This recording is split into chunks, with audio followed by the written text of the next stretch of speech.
Yeah, Vince is supposed to be logging on.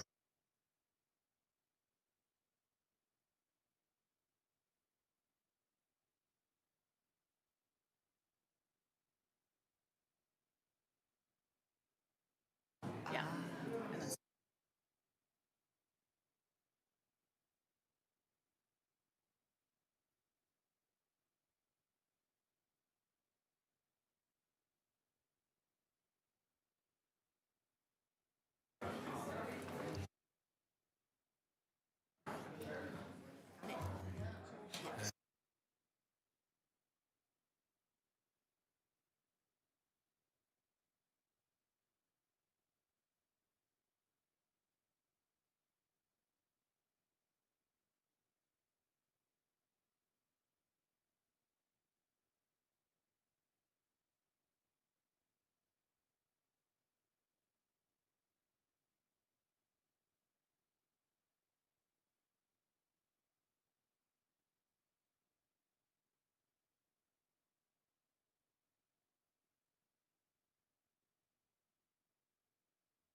Mr. Clerk, confirming we have quorum? Yes.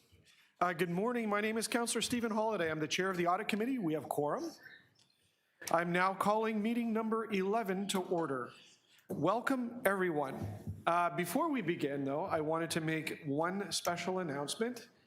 Today is a birthday for one of the members of the Audit Committee. So I want to just wish Councillor Nunziata a happy birthday.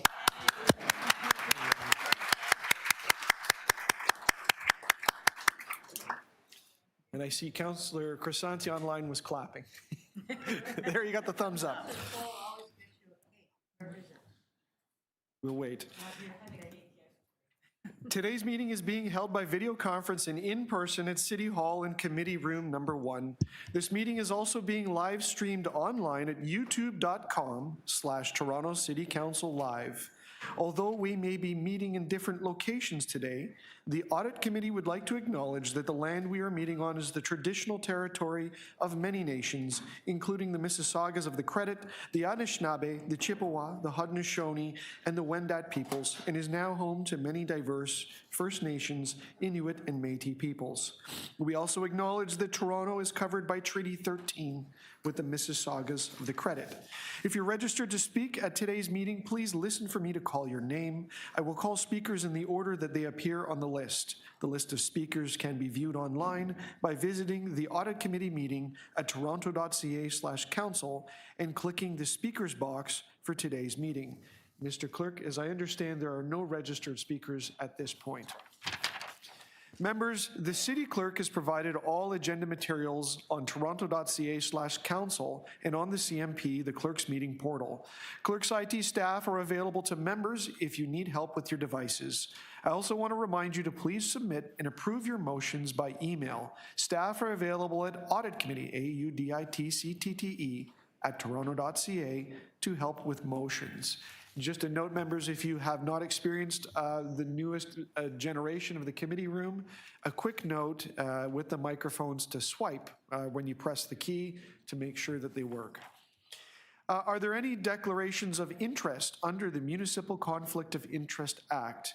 If you do have an interest, please raise your hand or unmute your mic and indicate the item number and the nature of the interest. Seeing none, we will proceed. May I have a motion to confirm the minutes of our meeting on November 5th, 2025? Moved by Councillor Nunziata. All those in favor? Any opposed? That is carried. Members, we have 8 items on the agenda. We'll go through them, starting with item number 1. AU 11.1 is the Auditor General's 2025 annual report demonstrating the value of the Auditor General's office. There is a presentation. And I will ask members, if you do intend to ask questions on this item, if you can let the clerk know to make sure, because there's many departments covered in this report, and we'd like to line up those answers. So that'll be held because of the presentation. AU 11.2 is the Auditor General's 2025 Annual Report on the Fraud and Waste Hotline. That also has a presentation, so I'll hold that. And the same reminder, just if there are questions, to signal to the clerk to have those staff ready. AU 11.3 is the update on Auditor General's 2026 work plan related to City Council request for SmartTrack investigation. Any members wishing to hold? Councillor Fletcher is holding that item. AU 11.4 is common themes and issues from previous Auditor General reports from 2020 to 2025. There is a brief presentation on that, so that item will be held. AU 11.5 is the Cybersecurity Audit of Exhibition Place, Phase 1, Physical Security, User Access Management, and Staff Training. Are there any members wishing to hold or ask questions? If not, may I have a motion to adopt the item? Councillor Nunziata moves the recommendations. All those in favor? Any opposed? That item carries.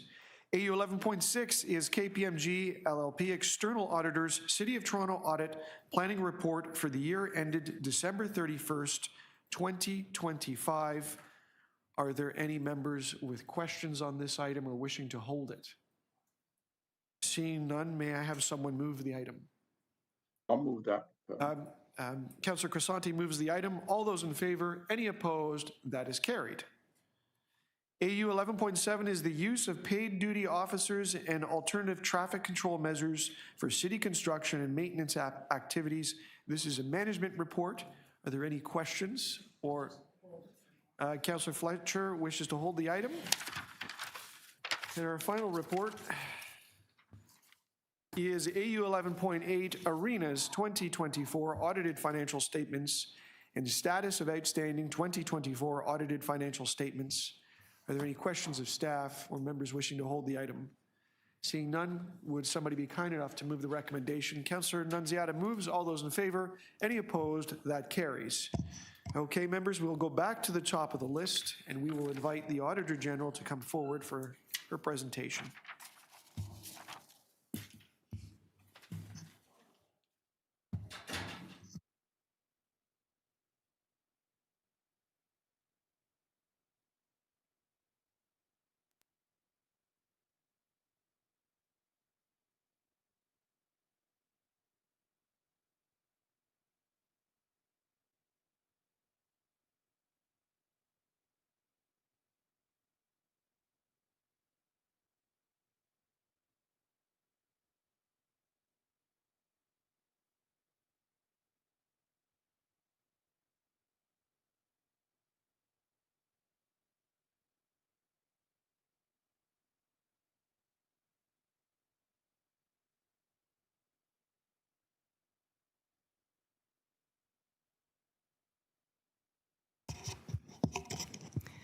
Thank you, and good morning, Mr. Chair, councillors, staff, and members of the public. I'm very proud and honored to present my 2025 annual report, which demonstrates the value our office brings to the City of Toronto.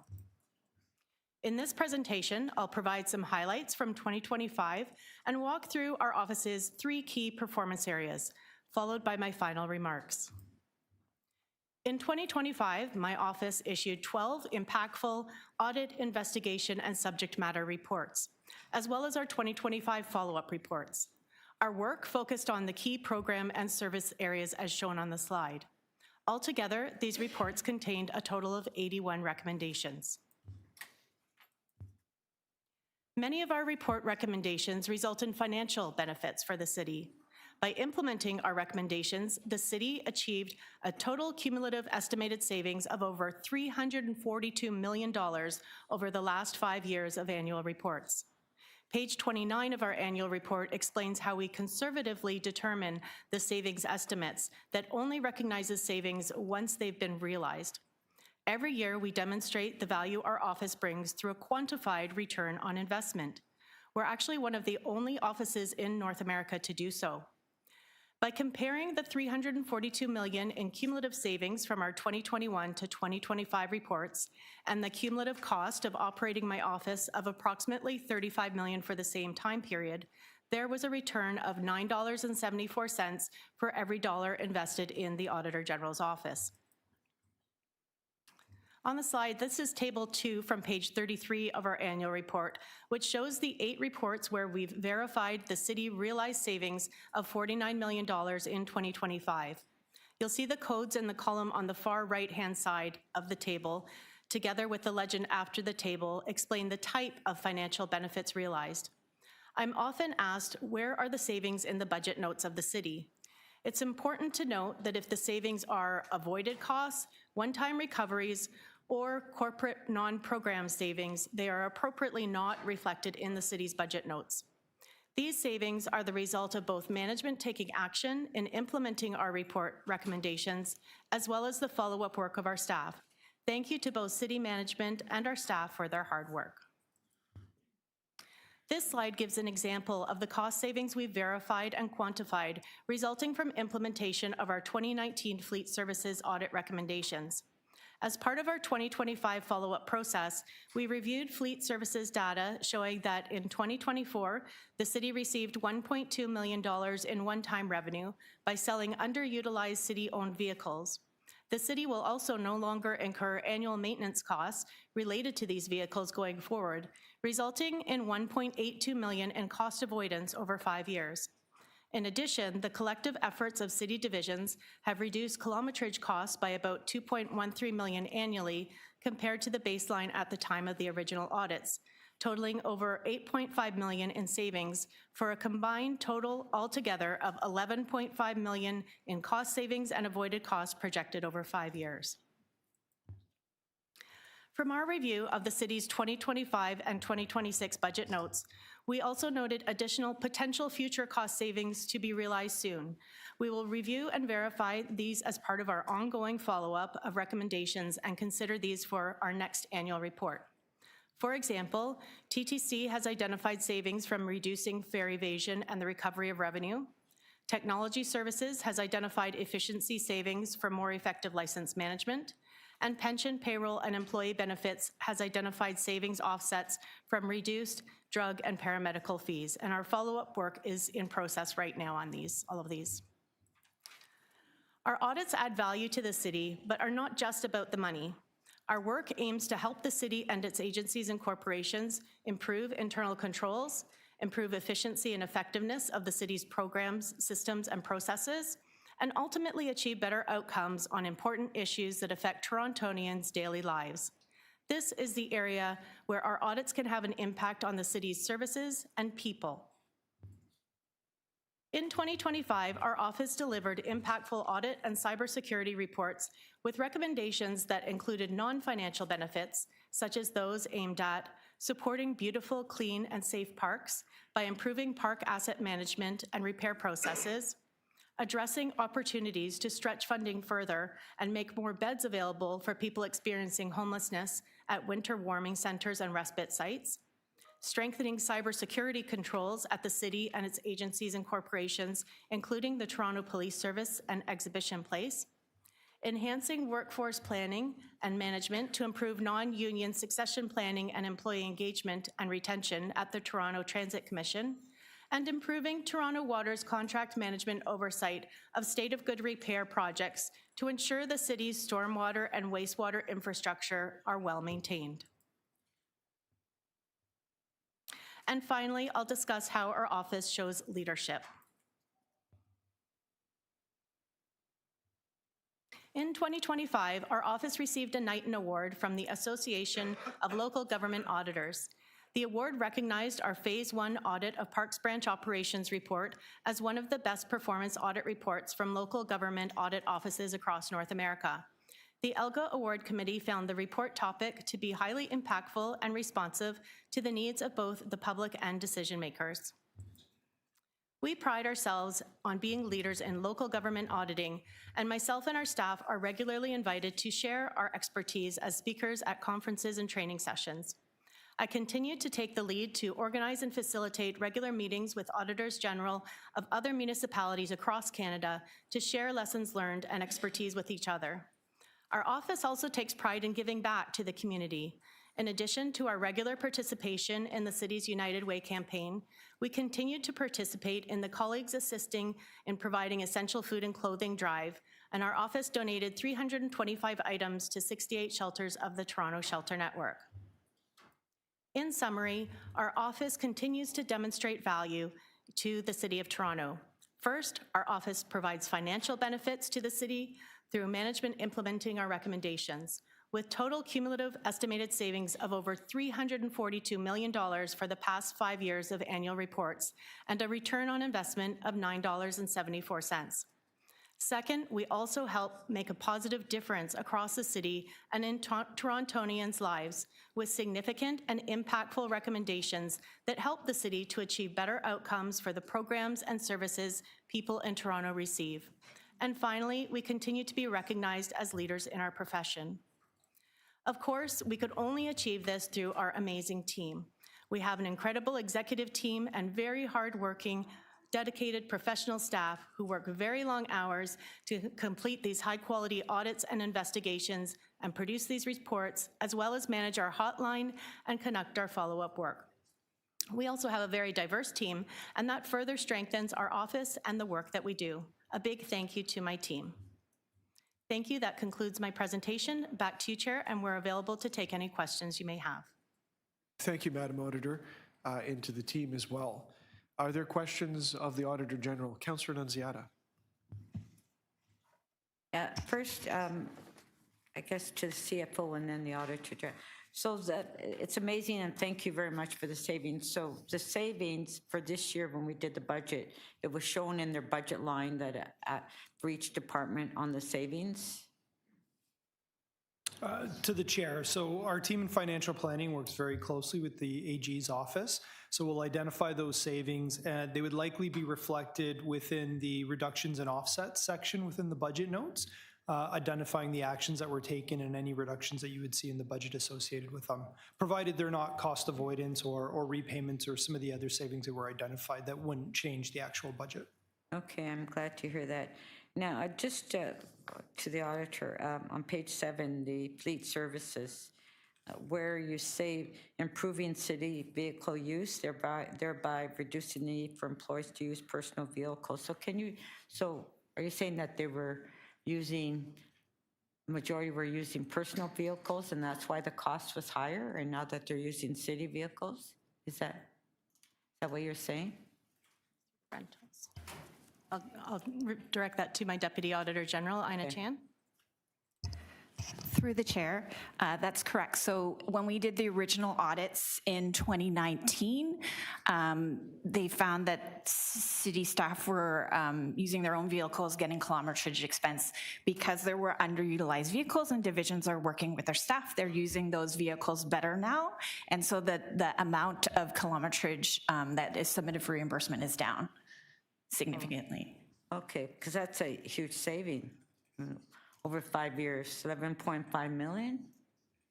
Through the chair, so that's about 2 million, just over 2 million each year, and then over 5 years, 4 years, it's 8.5. Okay, yeah. Thank you. Thank you. Just bear with me as I get, there's new controls in here I have to get used to. Are there other questions of the auditor? Yes, sure. Councillor Crisanti, go ahead. Yeah, thank you. Just to follow up on Councillor Nunziata's question. And what I saw in the, and thank you, by the way, for the work that you and your team does, Auditor General. It's always great to see that, we're achieving savings and opportunities every time we see these presentations. So what I heard in the presentation in terms of potential savings and the underutilized vehicles part of the presentation, the number I heard was 11.5 million. And now I just heard 8.5 million. Is there a distinction between the two? Yeah, so through the chair, to clarify, the 11.5 million is the combined total savings, and the 8.5 million is what relates specifically to the kilometrage savings. Okay, and now this is citywide underutilized vehicles, correct? That's correct. Now, through your investigation and so on, have you determined how we even got to this point? And what is there any of your recommendations deal with the management side of it? Because there's the people that run these various different departments and are responsible for either purchasing vehicles or managing the current inventory of vehicles. Any recommendations to ensure that it's going to continue to run efficiently moving forward and we don't build up more underutilized vehicles over the next 5-10 years? So through the chair, those recommendations were from our 2019 audit of fleet services, where we made recommendations around that area. And so these are the savings that have been realized as a result of management implementing those recommendations. Okay. All right. Thank you. You also mentioned in your report the savings for the TTC fare evasion. Are there recommendations that the TTC has yet to implement in this fiscal year to continue to save money on and reduce the fare evasion number that's currently there? Through the chair, we're currently in our follow-up process right now on looking at the TTC fare evasion, and so they have self-assessed as fully implemented for many of the recommendations, including realized savings related to fare evasion, particularly in closing the crash gates. And so right now we're verifying those, and so we'll report out in our follow-up report, both to TTC and then in the consolidated follow-up report at the July City Audit Committee meeting. July. All right. Thank you. Just last question. So as I understand it, there are a number of recommendations that are still pending overall. And you indicated that the return on investment is currently 9.74. Correct. Is that correct? Mm-hmm. Yeah. So how much higher would your return on investment be if have you done a prediction or an assessment or an accounting on how much better could we be doing if all recommendations were implemented today? Through the chair, that's not something that we quantify. The savings vary from year to year, and it will also depend on the timing of when the recommendations are implemented. But what I can say is that we do expect there will be future savings to be realized. As I mentioned, there's a few areas in particular. TTC fare evasion is one of them.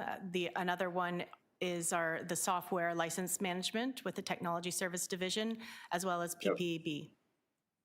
Okay, and your office continues to monitor the progression of how these recommendations are being implemented in a timely manner? Through the chair, that's correct. So we follow up on the recommendations until they are fully implemented or no longer applicable. So some offices have a time limit when they cut it off, and if it's not fully implemented, they no longer follow up. Our office actually follows up till the very, very end. But I have reviewed all the older recommendations, and they are still very relevant, the ones that are over 5 years or over 10 years. Thank you, Chair. Those are my questions. Thank you. Thank you, Councillor. And to members, yeah, there are some gremlins in the timer today, so I'll ask you help to just keep on track with the time. Councillor Fletcher has stepped out, so I'll take a moment to ask a question.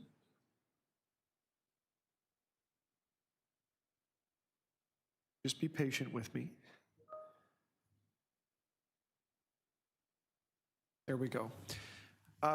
Madam Auditor, your report talks a lot about financial savings. I think it touches a little bit on the concept that we've talked before about intangibles.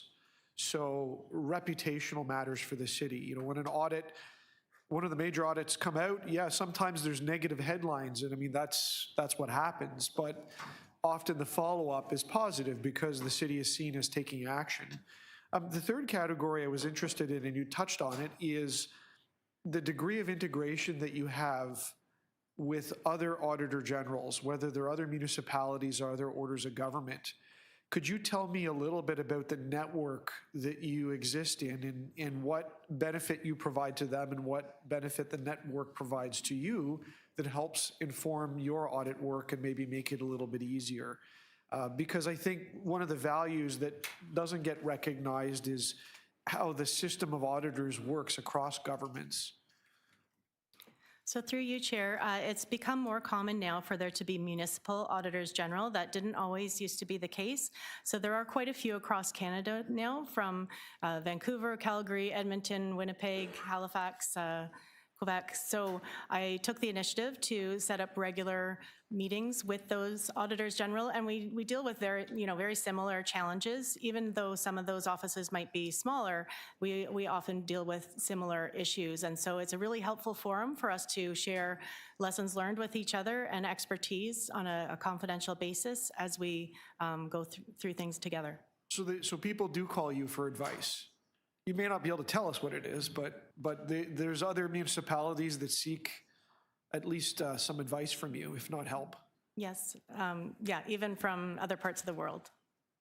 Okay, and then just, finally, I don't want to go too far into this because it's probably more a budget discussion, but are you confident that, increased investment in the Auditor General delivers returns to the city? Through you, Chair, yes, definitely. Our office, as I just spoke, our office demonstrates a value both financially and non-financially, and the return on investment of $9.74 is a very high return on investment. So me of all people would never say the budget is, the sky is the limit, but this is one section of government that with increased investment, more money comes back. yes, so through you, Chair, I am also confident that the budget that has just recently been approved at City Council is sufficient to meet our needs in terms of the resources we need to carry out our 2026 work plan. Thank you. Are there any other further questions? Seeing none, members wishing to speak? Councillor Crisanti? Actually, Chair, I was raising my hand to move the item, and but I will just say and echo the comments I just heard that definitely, as the Auditor General indicated, there's always been many years that I've served in this particular committee, and I've been quite impressed with the work that the department does in terms of value for money, and both financially and non-financially. So, great work to you and your team. Please continue doing what you're doing, and keep expanding your audits in various different departments. God knows we need those efficiencies, and we need that money to deal with other issues, important issues we have in the city, particularly in the core service area. So I'll move the item, Mr. Chair. Thank you, Councillor Crisanti. Anyone else wishing to speak? Seeing none, Councillor Crisanti moves the item, and I just would say that I think that he reflects my personal sentiments as well, and my thanks. All those in favor? Any opposed? That item carries. Our next item, don't go far, is AU 11.2, which is the Auditor General's 2025 Annual Report on the Fraud and Waste Hotline. Madam Auditor General, you have another presentation for us, and I will invite you to commence as soon as you're ready.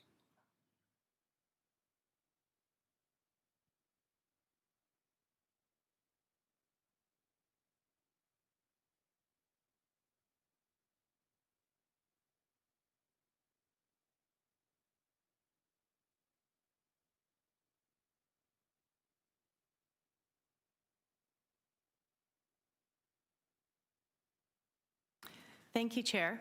This presentation is on our 2025 Annual Report on the Fraud and Waste Hotline. I'm joined by Elaine Au, Assistant Auditor General, and Thusha Anandarajan, Senior Manager from our Forensic Unit. Our Fraud and Waste Hotline and investigations are very important tools in both deterring and detecting fraud and waste in the city. In 2025, we received a similar number of complaints compared to the prior year and issued one major investigation report. It's important to note that we assess every single complaint that we receive. We've also noted that the complexity of the complaints we receive has increased in recent years. Thank you to my team for the excellent work they've accomplished through our hotline and investigations work. Today's presentation will cover 3 areas. First, we'll provide some background information about the hotline. Then we'll look at key statistics and the impacts. And finally, I'll briefly discuss our plan moving forward in 2026. I'll now pass it over to Thusha. Thank you, Auditor General. Hotlines play a critical role in comprehensive fraud detection programs. According to the Association of Certified Fraud Examiners, organizations with reporting hotlines were nearly twice as likely to detect fraud through tips than organizations without hotlines. As you can see on this slide, complainants can report wrongdoing to the hotline through the secure online form or by telephone, email, or mail. And regardless of which method they use, they can choose to remain anonymous. The hotline is governed by the Disclosure of Wrongdoing and Reprisal Protection Policy, which is part of the Toronto Public Service Bylaw.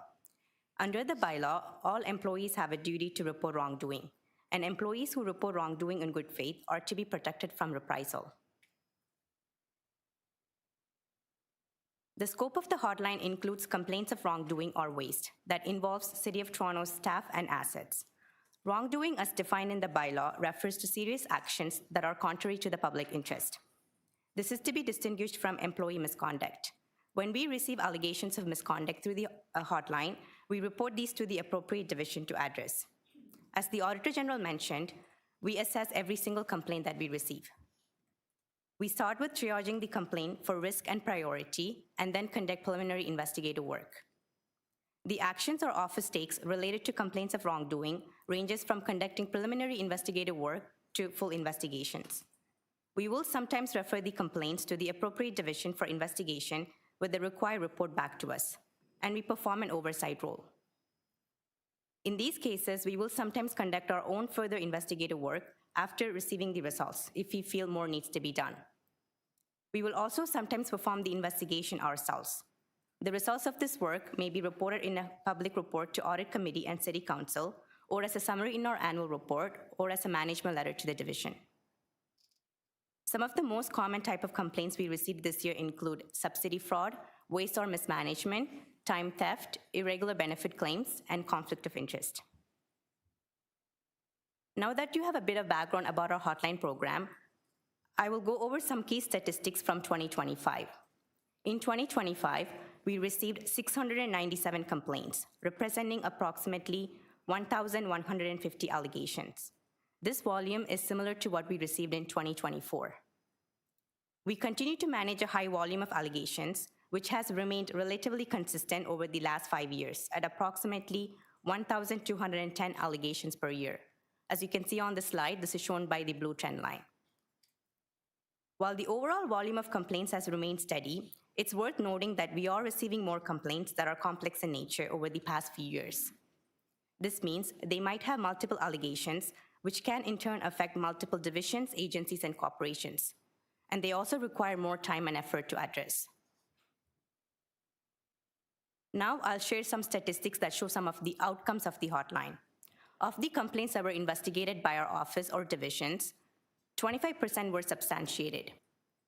And this percentage will increase as we continue to close more complaints in 2026. 36% of the substantiated complaints were anonymous. Discipline acts as a deterrent to wrongdoing, and from the substantiated complaints, a total of 4 employees were disciplined. And in 18 other cases, management took other appropriate action. For example, terminating ineligible subsidies. In terms of financial impact, the actual losses for cases closed and substantiated for the past 5 years was $6.3 million. The majority of this amount relates to ineligible subsidies identified in 2025. There was also a potential loss of $4 million for the past 5 years had the fraud not been detected. Approximately $700,000 was recovered by the city for the same time period. It is important to note that management is making best efforts in consultation with legal services for recovering the lost amount, but it can be very challenging. The Association of Certified Fraud Examiners research shows that 57% of victim organizations do not recover any of their fraud losses. We have summarized other key statistics in Exhibit 1 of our annual report. I will now pass it back to the Auditor General. Thank you, Thusha. There are also many non-financial positive impacts of the hotline, including identifying trends from hotline information that may point to systemic issues or result in an audit being conducted. For example, in 2025, we identified an emerging trend relating to change order fraud. specifically the altering of subcontractor documentation by city contractors through the change order process to inflate their fees and overbill the city. An example of this is summarized in Exhibit 3 of our annual report. Given this trend has been identified, I encourage city staff to be vigilant when reviewing change orders and related supporting documentation. Other important benefits of the hotline include strengthening internal controls, improving operational efficiencies, and increased deterrence and detection of fraud. In 2025, we also issued one public report on a fraud investigation involving multiple City of Toronto electricity accounts, which is summarized in Exhibit 2 of our annual report. Several other investigations are also in progress, and we expect that some of these will be concluded and reported out in 2026. This includes our investigation into the procurement of the Pay It platform. We're aiming for the next Audit Committee meeting on May 1st for that report. Looking ahead, our forensic unit will continue their important work to process complaints received through the Fraud and Waste Hotline, as well as conduct investigative work. We'll also continue working on our communication initiatives to further promote the hotline and increase awareness on employees' responsibility to report wrongdoing to our office, and continue to educate both city staff as well as members of the public on the types of complaints that we investigate so that they're aware of what matters fall within our hotline scope. Thank you to Elaine, Thusha, and our entire forensic unit for their excellent work. Thank you. That concludes our presentation, and we'll now take any questions you may have. Back to you, Chair. Thank you, Madam Auditor. Members with questions? Just give me a moment to get the video feed because I can't see Councillor Crisanti.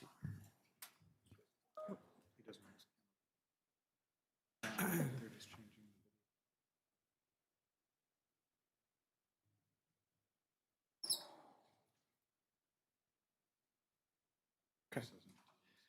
All right. No questions. Members wishing to speak on this item? Seeing none. I will just make the comment quickly to thank the Auditor General. These are always really interesting reports to read.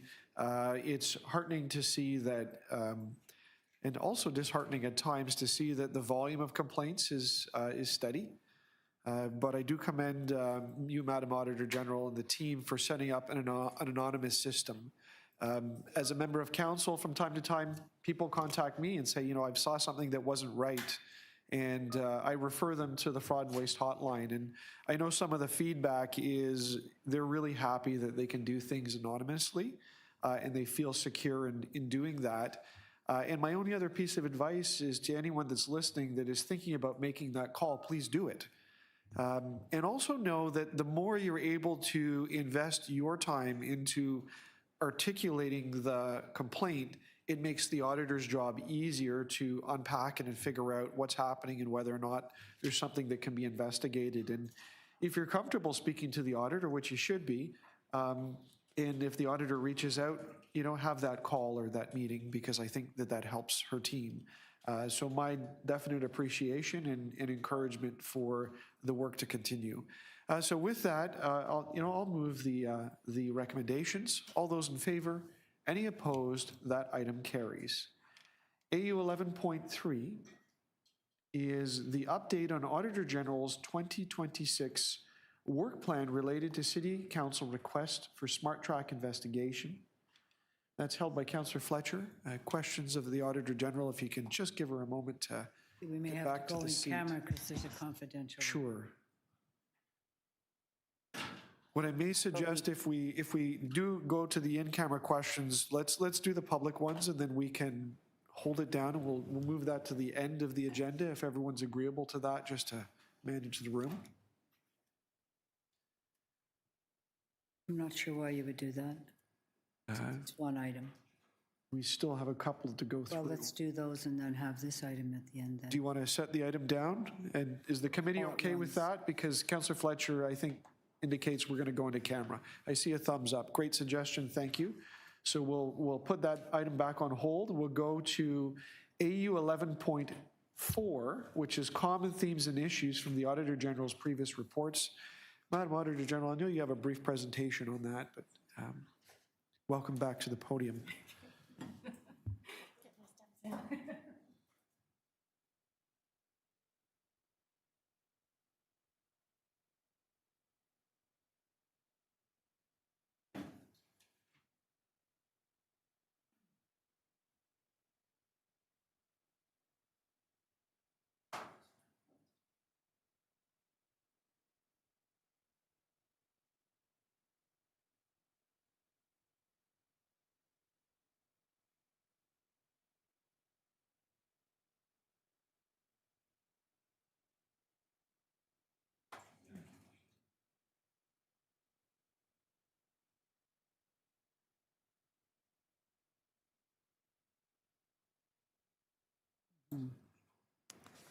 Thank you, Chair. So here with me today are Ariane Chan, Assistant Auditor General, and online we have Rashir Patel, Senior Audit Manager, and also our team member Vivian Chen is here. Thank you to my team for their excellent work on this report. I'll start off with why we provide this Common Themes report, walk you through the 3 common themes identified, and finish with closing remarks. Just to note that this report is structured with a brief description of each common theme, followed by examples from previous Auditor General reports from 2020 to 2025 to illustrate the issues. It's important to note that for many of the examples provided, management has made progress and in some cases fully implemented the related recommendations. These examples were kept in this report to help illustrate the common themes. As Auditor General, I periodically issue a report to highlight common themes and issues from our previous reports. Where similar findings emerge in several reports, they likely represent systemic issues found across multiple divisions, agencies, and corporations, and require ongoing management attention. My office previously issued common theme reports in 2020 and 2011. 2 of the 3 themes were previously identified in our 2020 Common Themes report and are worth reiterating as they continue to be identified as findings. I am providing this report as a helpful tool for management of the city and its agencies and corporations. If these themes are addressed organization-wide, they will help the city improve its effectiveness and efficiency in achieving its objectives. The 3 common themes we identified are demonstrating accountability for achieving program objectives consistently and cost-effectively. Secondly, strengthening contractor oversight and accountability through effective procurement and contract management. And finally, modernizing processes, leveraging data, and enhancing IT governance and collaboration. Themes B and C are the 2 themes that were previously identified in our 2020 Common Themes report. I'll now pass it over to Ariane Chan, Assistant Auditor General, to walk through each common theme in more detail.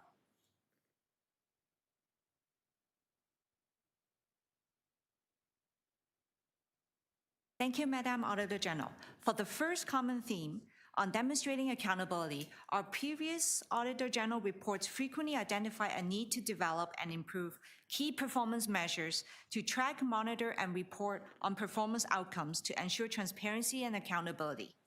Establishing key targets and measuring performance is crucial to know whether an organization is successful at achieving its goals. Performance monitoring helps identify areas where improvement may be needed. Tracking performance against appropriate targets and reporting on them also helps to inform decision-making, ensure transparency and accountability, and demonstrate value. Our finding also often included the need to strengthen, update, and clarify policies and procedures, and to ensure staff receive training to understand and adhere to them. Policies and procedures are a guidebook for daily operations, ensuring that high-level strategic goals turn into consistent, practical results on the ground.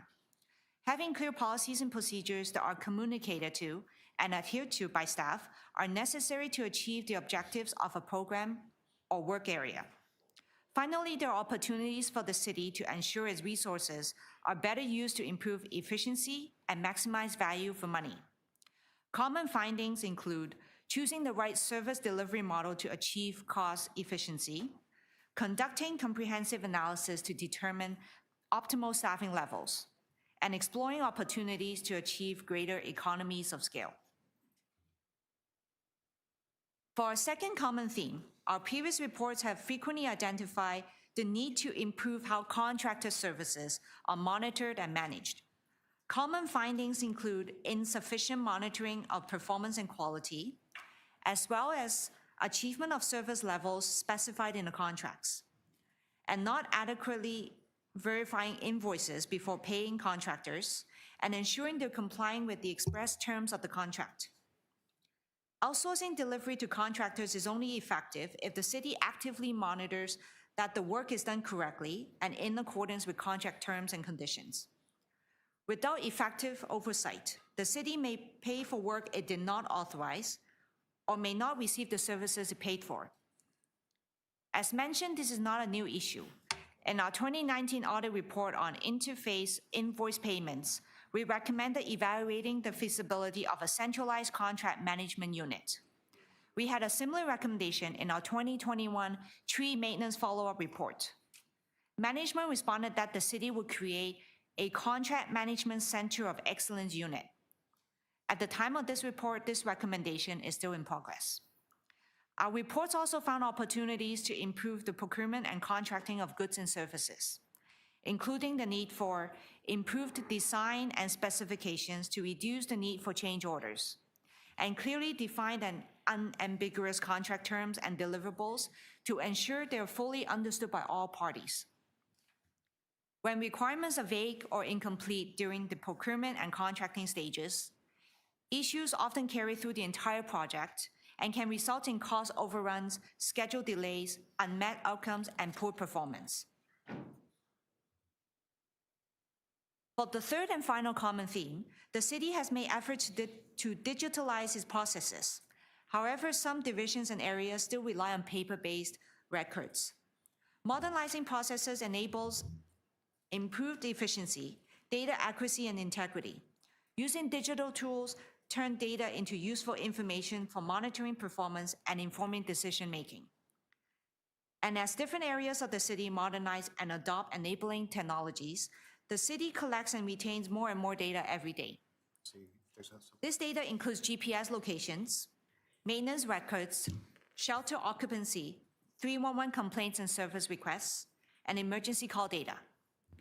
However, this available data is not always being used or not effectively leveraged to its full extent. In other cases, data quality is not always reliable, which impacts the quality of insights that can be gained from analyzing it. Lastly, many of our recent reports pointed to the need for stronger IT governance and collaboration in implementing and using technologies and systems to support common or similar business needs across divisions. For example, replacing separate legacy work order management systems across divisions with EWMS, leveraging GPS technology for effective monitoring, and integrating 311 complaints or service request systems with divisional tracking systems. I'll now pass it back to Madame Auditor General for her closing remarks. Thank you, Ariane. In summary, this report reinforces the need to demonstrate accountability for achieving program objectives consistently and cost-effectively, strengthen contractor oversight, and leverage data from modernized processes to guide strategic actions and decisions. I think it's worth noting that the city's corporate strategic plan focuses on achieving outcomes, ensuring accountability, and using data to guide strategic actions and decisions. The common themes in this report are aligned with the strategic direction provided by the city manager. In closing, I encourage the city manager and senior leaders of the city and its agencies and corporations to prioritize the critical insights from this report for citywide continuous improvement. Thank you. That concludes our presentation, and we're available for any questions you may have. Thank you, Madam Auditor General, and to the entire team for your work on this. Are there questions of the staff? Seeing none, I am going to ask one or two. In the presentation, it was mentioned that there was an idea of a contract management center of excellence. I wondered if you could elaborate a little bit about what that means. So back at the time of our 2019 and 2021 report, we did have findings around the area of contract management where it would be helpful to have a centralized unit providing guidance and training to staff and direction.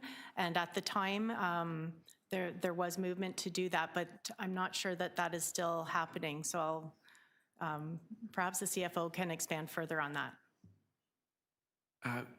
Before we go to the status of it, okay. I wondered if you could just dig a little deeper on that. So the Contract Management Center of Excellence that you talked about in the audit wasn't just about trees or just parks. I think you meant something bigger, but could you tell me a bit more about what that means in terms of the organization? So through you, Chair, so it was meant to be citywide. And Ina, are you able to, sorry to put you on the spot, are you able to further add? No? Basically, the intent was for it to be citywide to help improve in the area of contract management across all divisions of the city. Okay, so this is more about organizational change and development, as opposed to a singular audit recommendation on a process. It was comprehensive. Okay, so I'll ask the staff, do we have opportunity to track towards those type of things? I mean, the one mention was a contract management center of excellence, but there could be lots of them. There could be financial competency centers of excellence, project management centers of excellence, security centers of excellence. Do we have opportunity as an organization of our size to head towards those paths?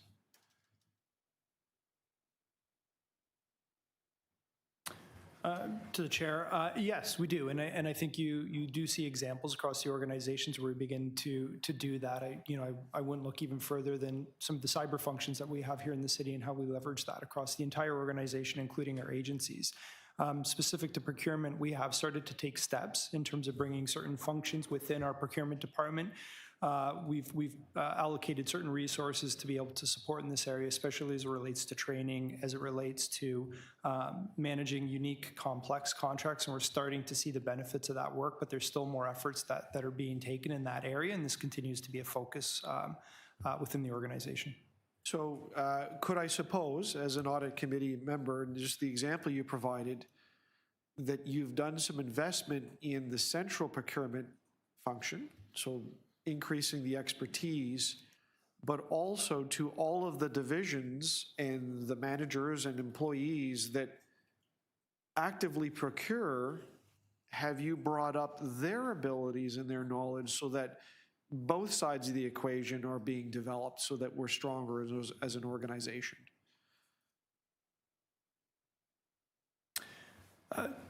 To yourself, yes. So there have been efforts in that area, especially as it relates to certain types of procurement that generally we do have challenges in. I will say that is an area we continue to focus on. We're having ongoing discussions even as early as today around additional actions that we continue to take on that front, how we continue to build training, how we continue to ensure we're leveraging internal audit on certain actions that we'll continue to take to be able to ensure and verify that that training is being implemented on a go-forward basis. We continue to manage various contracts in the city. So it is an area that I believe there's more that we can do, and we're still looking at advancing that. Thank you, Mr. Conforti. Are there other questions of staff on the item? Seeing none, thank you. Members wishing to speak? Okay, I'll take that opportunity. I do have a motion. Just get the timer going here.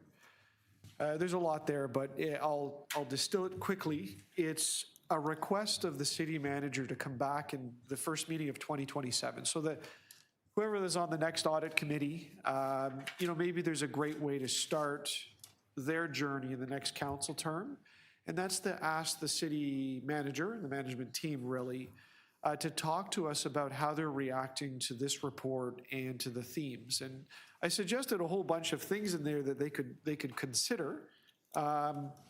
Things like accountability systems, leadership development, staff training, things that hold people accountable, things that entice them to develop as a public service, some of our relationships with external agencies, how we look at industry standards, how we report and review information, our organizational competency, so building that, and looking at, of course, centers of excellence development. So it's not an exhaustive list, it's some ideas in which the city manager could come talk to us about it, but I just want to go back to what this report is telling us. The Auditor General does a lot of work over the years, and there's hundreds, if not, I think it's into the thousands of recommendations, and the city goes through a lot of work to implement them, and some of them are still sitting outstanding, and many of them have been implemented, and we get those reports at the committee about how we're doing and all that.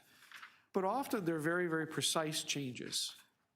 But the auditors come back, as the team does every number of years, and said, we can group these into lessons or themes. And there's 3 main categories, and then I think there's 8 total subcategories on them. And I think that's a really important message back to the organization and to the audit committee that's saying, hey, there's places that we can grow and become more sophisticated as an organization. You know, contract management is something we hear often about. So my question back to the management team is, now that the auditor has identified these themes to us, and clearly they come out in the reports, how are we, bring us the good news, or how we as an organization are rising to that task. And I don't think this is just a City of Toronto thing. I mean, I think many large organizations and governments face these similar issues, but I think it's a great conversation to have at the Audit Committee. And, you know, this gives the management team a little bit of time to reflect on what the auditor brought us and come back to set a base for the next cycle of Audit Committee work. So with that, I will say thank you for the report and to the work of the public service and all of that they do and have done to rise to these tasks. Okay, on the recommendation for amendment, all those in favor, any opposed? That carries. And on the item as amended, all those in favor, any opposed? That carries. Our next item is AU 11.7, which is the use of paid duty officers and alternative traffic control measures for city construction and maintenance activities. That is a management report. And Councillor Fletcher, you held that item. I do have a motion that I'm just going to give to the clerk. We're really working on Are it. there any questions of staff before we I go to think we that? may have to go for another one and then come back while Mr. Green fixes my motion, please. Thank you. Okay, so the next one, we're going to go into closed session. So I'm going to ask the folks from Transportation Services to please monitor to come back.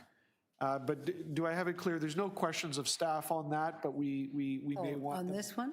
Which No, one? I just want to know if there's going to be any questions on the paid duty officers. Yes, I've got some. So, you know Okay, what? so we'll set Maybe that Mr. down. Maybe Mr. Green, I've given him clearer language, and perhaps he can do that while I'm asking my questions. Oh, okay, so let's go to questions of staff.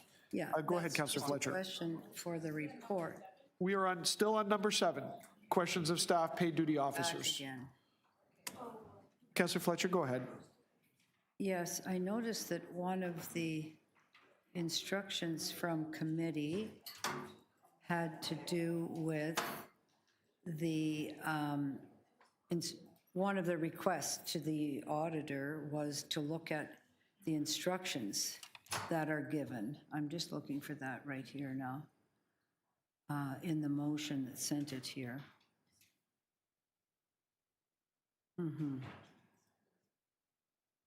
Including examples of common instructions provided. So these are the common instructions that you're showing us here. What are they, please? The Chair, just to clarify, this was a request to management, this item, to report back. It's your report though, isn't it? No, not number 7, it's Transportation Oh, I'm Services. sorry, it is. So My Roger Brown apologies. is here to speak. My apologies, Mr. Brown's here, so we will hear that now. So, thank you. Yeah, through the There's chair. Mr. Brown, just show me in the report, where are your examples of the instructions? Yeah, so on page 3 of the report, there's some examples listed there in terms of the sorts of services that we request of Toronto Police to provide through the paid duty office. They would include things like providing enforcement support around the changes on the road network, looking at traffic management support, but mostly just trying to maintain safety and security around the construction work zone sites, given the significant change in the right-of-way. So I think I'm interested here that to actually, and I will be asking to see what that form looks like. I know there's a form, and I know that they're bid on, correct? Through the chair, yes. So there is an actual paid duty form that the contractors have to fill in. And within that form, there's a space where they provide all the detailed information in terms of what services they want the paid duty office to perform. Sorry, the contractor, that would be you. That would be the contractor. Sorry, the contractor would be ECS or Transportation Services? Who is the contractor when it's the city for this? The contractor would be the actual contractor retained by Engineering Construction Services to provide the construction work. So in the chain of command, the work zone coordination team works with Engineering Construction Services in collaboration with police to establish what the purpose would be for the paid duty office. They would in turn provide that information to the constructor themselves. The constructor then reaches out to the paid duty office and provides that information. So I guess I'm just asking, that was a long, I couldn't follow everything, that it is not in a job that's being let through ECS, there's nobody on ECS who says this is in consultation with transportation, that says these are the things that we believe are necessary for the paid duty officer. That is then determined only by the contractor as to what they might need. That's what I heard you say. So if you need to clarify that, please do. Yeah, so just to clarify, so no, it's not determined by the constructor. We're the ones that provide that direction, and then it sort of gets passed on from the constructor directly to the paid duty office. So you have that in writing for every job? Yes, through every job, there's a documentation that goes into the actual request form that specifically states what we're looking for them to do. So in any of our jobs, I could call that up, or you could bring examples of what you've given to the contractor That's correct, yeah. to have the PDO there. And then the cost of the PDO is rolled into the overall cost of the job, correct? That is correct, yeah. And I notice, I have seen some, there's very little that actually talks about, and it's all about the traffic. I don't see anything else that they're requested around pedestrians. Notice that, or cycling, or making sure those things happen. Through the chair, those are typical requirements of paid duty officers as well, to make sure that there's the pedestrians and cyclists, all road users safe as they navigate the site, and that anything that's prescribed within the construction management plan is basically adhered to and maintained. So I am going to ask for that form, probably more. I'd like council to look at that. It is a conversation. There's so much construction. What are the requirements to look after not just traffic flow, but also cyclists, pedestrians in the area? And we'll hear if anybody thinks that those are actually on the agenda, because very rarely do you see that. And I guess for Metrolinx, they hire their own PDOs, correct? That's correct. The instruction of the city often, as far as the job, that this is what traffic management plan, here's what we'd like to see, a PDO, and then who gives those instructions? Last question. Yep, that is correct. So at the end of the day, we would, whether it's on the Metrolinx side or on other projects, we're providing the instructions. Okay. Yeah, and then it gets followed through. Okay, so let's have that go to council. It may end up somewhere else. Other questions? Councillor Nunziata, go ahead. Just a question, just for clarification, I don't know if you answered that question when Councillor Fletcher. So I know that when we discussed this previously, there were questions asked that if there's a need for paid duty officers, that the contractor includes that in on their price. So actually, the tender's higher because we're making that request, right? They're not absorbing those funds. Yeah, through the chair, that is correct, yes. Yeah. So what would the cost, what would the percentage be then? So these contracts, if we're requiring paid duty officers to the contractor, they're increasing the contract, right? So what would the total of that be for us? Yeah, so through the chair, it was about 600,000 in 2025, roughly. That we're paying. Yeah, correct, yeah. That we pay to the contractor and they in turn And the pay to the contractor paid duty increases. office. Yeah. But some of those contractors, do we need to make that request for pay duty, or can Through the chair, we manage without a pay duty officer? yeah, no, through the chair, we basically prescribe it where we feel there's a need.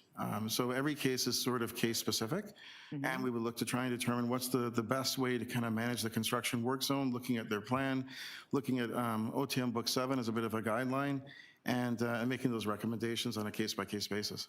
Yeah, but when you see them, when I see construction going on and you see a pay duty officer, they're not doing anything, they're just standing there. Right. Sorry. No, I mean, like, it's not that they're getting the traffic and flowing the traffic along. They're just, so I just wonder if, really, maybe we can really look at that, like. Through the chair, we did. Huh? Well, anyway, it's just because, I mean, I'm not trying to be negative. I mean, like, maybe there are Mike Del Grande. some pay duty officers at major intersection, you actually see them, pushing the traffic and moving the traffic along. But others, you just see them and they got their back against you and we don't know what they're doing. Yeah, through the chair, that is a very fair observation. So my understanding with Toronto Police is they do have a mechanism and structure in place to basically hold officers accountable to ensure that they are adhering to the directions that we passed along. I did actually request Toronto Police to be here this morning. Unfortunately, they were unable to attend, but we can certainly ask them to attend council. Yeah, it's just I'm curious because I know that we discussed this previously when this issue came up a few years ago and questioning why, and that's why we asked for that report, right? Because of the number of pay duty officers that we were actually paying for. Yeah. Yeah, through the chair, a very fair point. And again, I think the police can provide a more detailed answer in terms of how those paid duty officers are held accountable. Yeah. Yeah, maybe you can have like a security guard, maybe better. I don't know. But anyway, thank you.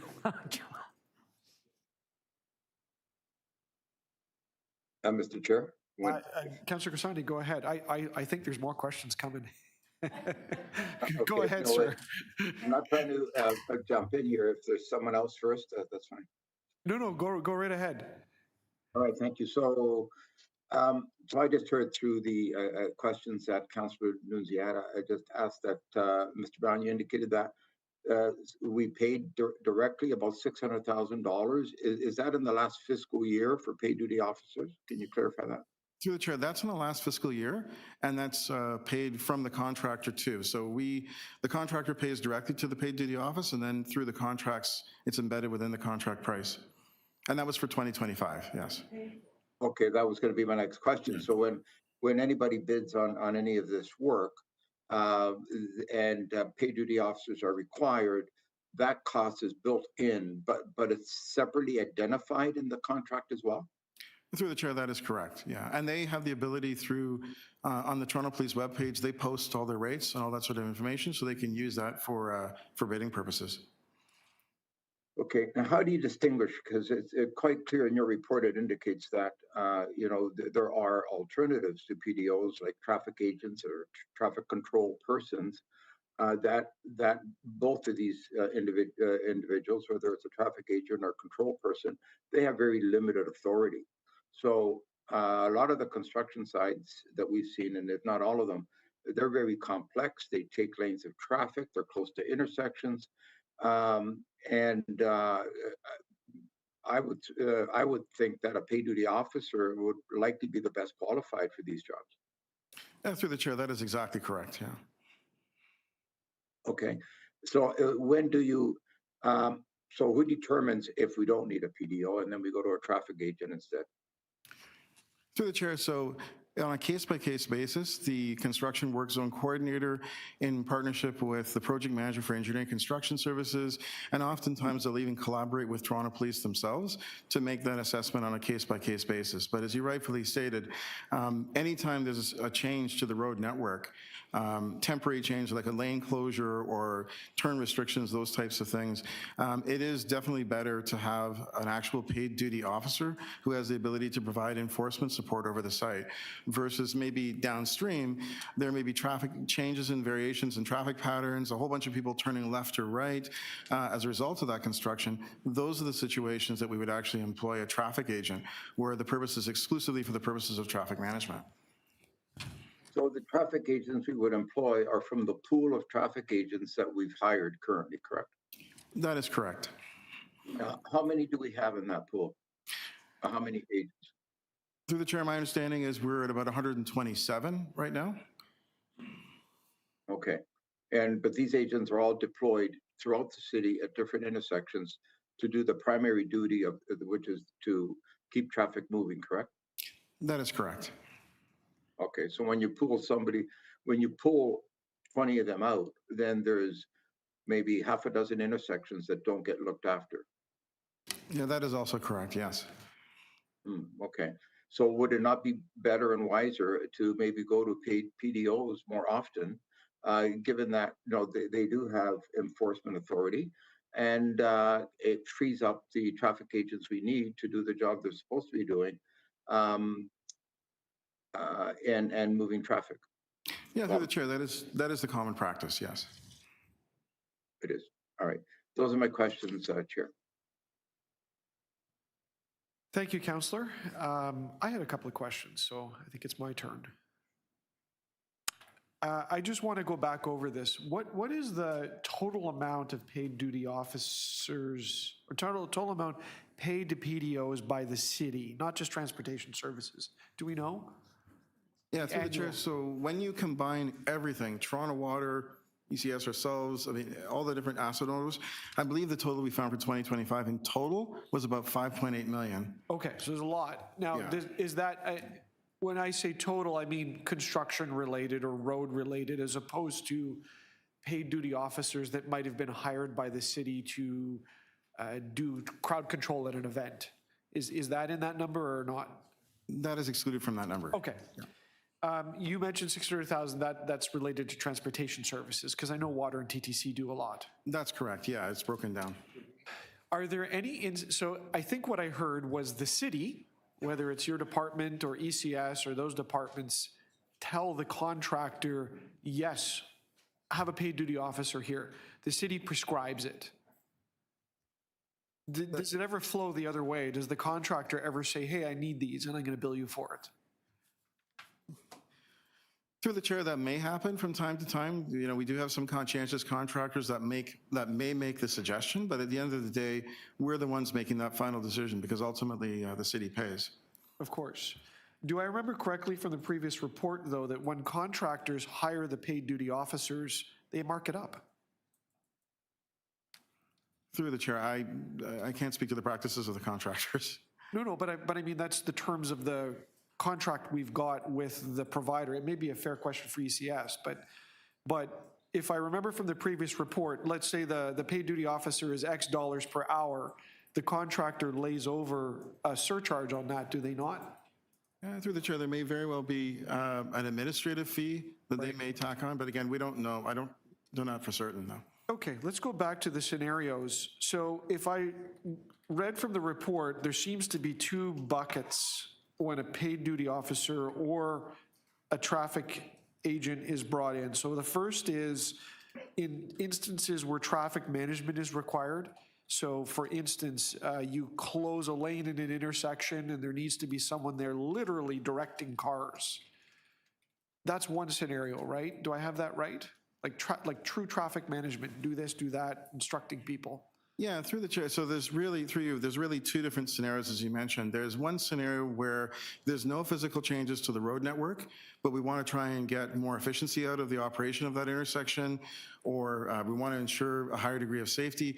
That's a situation where we deploy a traffic agent. Okay. Whereas if you have a situation where there's a physical change to the road network, the preference is towards a paid duty officer, where they would have the ability, maybe even less of a need in terms of traffic management and more about enforcement and making sure people are adhering to the temporary changes that were implemented. So this is really important. So let's say that there's a no right turn restriction at an intersection because there's someone digging a hole there. And a paid duty officer is deployed under the rationale for enforcement. Do those PDOs ever write tickets? Do they ever stop people, say, what are you doing disobeying the sign? Yeah, through the chair, this is something that could definitely be asked to Toronto Police. We could certainly ask them to be at the council meeting. Because, I mean, I understand you can have a police officer standing there sternly, but I've seen all kinds of crazy things in my limited experience of people driving through these zones. I just want to truly understand what value the paid duty officer brings. And so my understanding here is that they're not there standing telling cars to go that way. The signs are there. They're there to give a ticket if somebody doesn't obey the instructions. Yeah, through the chair, so it's really at the discretion of the paid duty officer that's physically on site to make that call. Okay. Yeah, but again, we provide direction as to what we're looking for them to do, and it's really at their discretion to make that call as officers. So at the heart of this, I guess this is my wrap-up question. We do hear from the public from time to time who say, why is that person there? And I appreciate the question because I don't fully understand, but I think what I'm hearing is that that officer's brought in not to physically order cars to move around because you've got signs for that, but that's to ensure that people are obeying, and then it's up to them to take actions or not take actions. Yeah, through the chair, that's essentially correct, yeah. Okay, those are all my questions. Were there any more? I know this item is interesting. If not, we'll see if there are members that wish to speak on the item. Councillor Fletcher? No? I'm just waiting for my second motion. You want to speak on? Okay. Well, I can speak if. go ahead. you need a Thanks, second, Chair. Mr. Clerk. So look, I thank you to the management team. This report came from another one that had to do with utility cuts, and that was a Toronto Water report. But I sensed it in that conversation. There was a lot of interest around paid duty, and that has brought a subsequent report from the management team at Transportation Services. I think, to be fair, and I'm grateful for the report, the matter concerning paid duty officers transcends just the transportation department. And I think in terms of the subject matter we're talking about here, paid duty officers around construction sites. And it's important to know that it includes Toronto Water and it includes TTC. So those three departments or agencies or sub-departments are the ones that do the bulk of the work out in the roads in the city, or their contractors do. So I still think it's important that we've captured the interest of members of council and the committee, but I think council's interested in this because it's not a small figure. It's $5.8 million. That's the paid duty officers. On top of that, there are, and probably growing, is traffic agents. And I think there's a lot of interest from members of council on the distinction between when one is deployed and the other. And I didn't ask it today, but I suspect there's probably a significant hourly rate difference when you would have a qualified police officer out there under the paid duty rates versus the traffic agents who are under a different structure. So I think there's a lot of interest in members of council understanding that system, but I think even more basically, there's an interest in understanding deeper about when it is that the city prescribes one or another. What is the purpose that they're being prescribed for? And are we having an appropriate response through the service delivered in that? I think everyone agree that there's instances when you absolutely need some extra help out there, either directing traffic so that the city works better, or dealing with people who act selfishly. Maybe that's the easiest way to describe it, that clog up the system for everybody because somebody is trying to get work done in a critical part of our street. And you know, I think it's wise for us to take a little bit of a deeper look into this because it's a really important system and it's a significant amount of money in the city. So, you know, once again, thank you for the report, but I think the questions have only started on this, and I suspect there'll be others.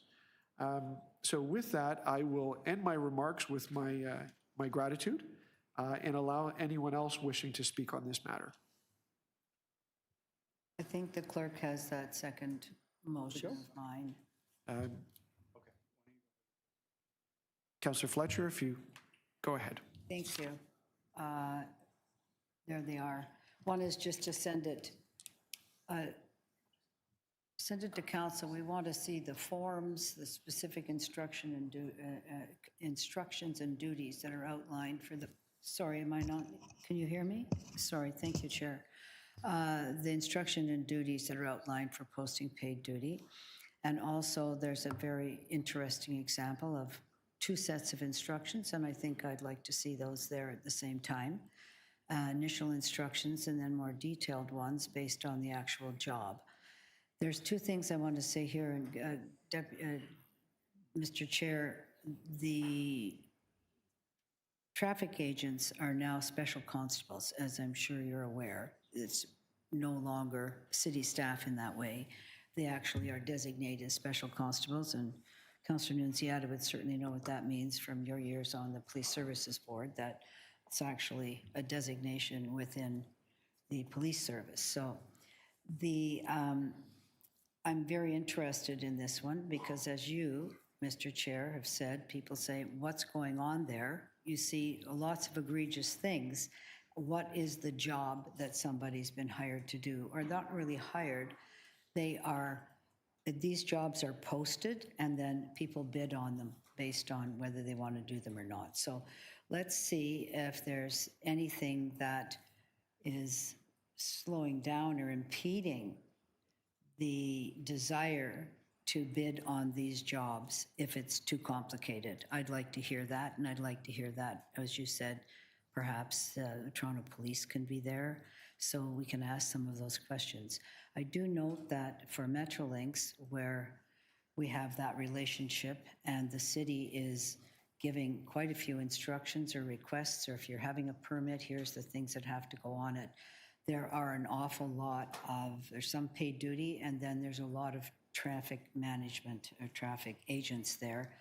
At Pape and Danforth, which is a huge job site, they are there managing the flow of pedestrians and cars at a very difficult intersection, one that has many buses, many people, is an arterial, and a good part of the road is closed. So I don't want to use this opportunity or think we're dealing with this opportunity to say we don't want traffic agents, because I'm finding that they're in these larger situations, they're highly effective. They are special constables, but I'm also very interested in the fine detail of pedestrian crossing zones.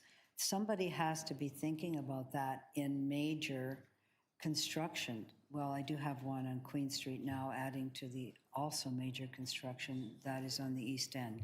So I think we just want to make sure that this is fine-tuned, Mr. Chair.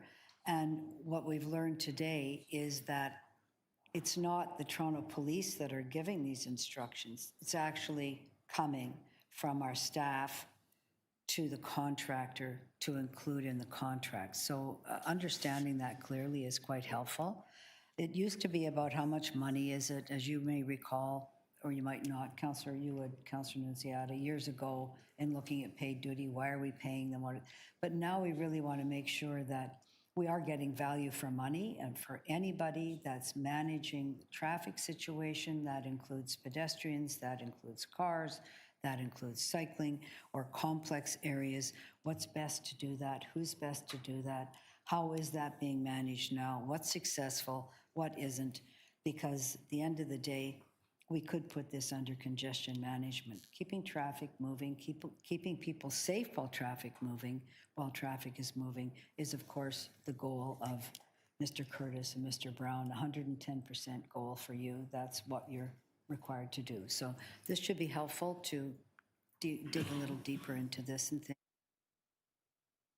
this back here. And now I'm just looking for the missing bits that we have to hear from staff. Thank you. Thank you. Are there any further members wishing to speak? Councillor Nunziata. Yes, thank you. And the reason I ask those questions, because it is an awful lot of money. And I mean, it's what I see visually sometimes when there's work being done. And I do agree, I mean, there are cases where we actually need an off-duty police officer, because it's very unsafe for pedestrians and motorists. But what I don't understand is I don't know if Toronto Hydro we need to request Toronto Hydro to have pay duty officer or not. And the reason I say that is that Dundas and Scarlett, you know where we're building that bridge? You know that one? Okay. So Toronto Hydro was doing work on Scarlett Road in St. Clair for months, and they closed the traffic to one lane of traffic. Cars were driving on the sidewalk to get through the intersection, and it wasn't until we asked transportation to get pay duty officer there because it was really unsafe. So I'm just wondering, like, when do we request that? If, you know, in that situation, we should have had a pay duty officer because there was just one lane of traffic and cars had no way of going through the intersection until they had to drive on the sidewalk to get through the intersection. So in those cases, yes, we should have had a paid duty officer, or where we do water work and the street is turned into a one-way and cars are trying to get home and they can't, and, you know, in those cases. But other cases, you see them and, you know, you just wonder, why do we really need one? Or, you know, so that's the reason I asked that question, and it is an awful lot of money, but, you know, maybe when you report back, we can look at that.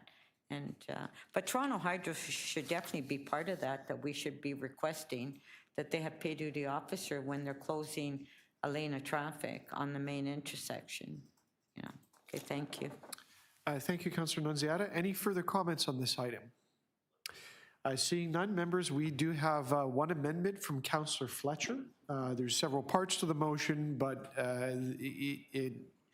it includes a movement of this item to council along with some additional information. So on that amendment, all those in favor, any opposed?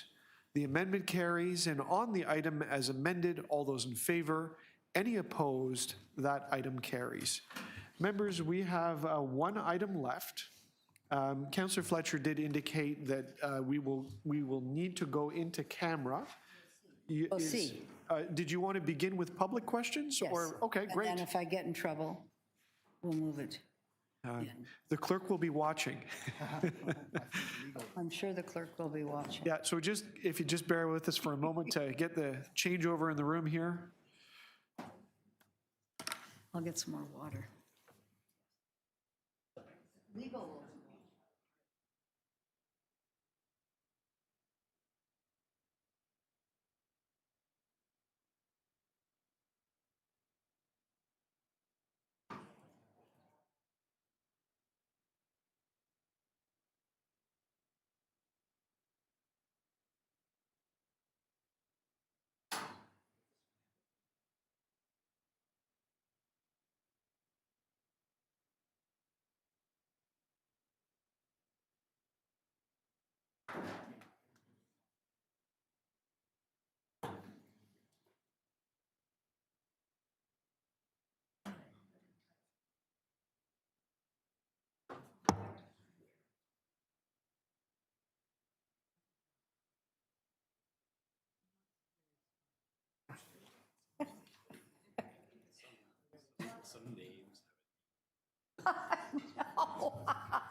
Misnomer report.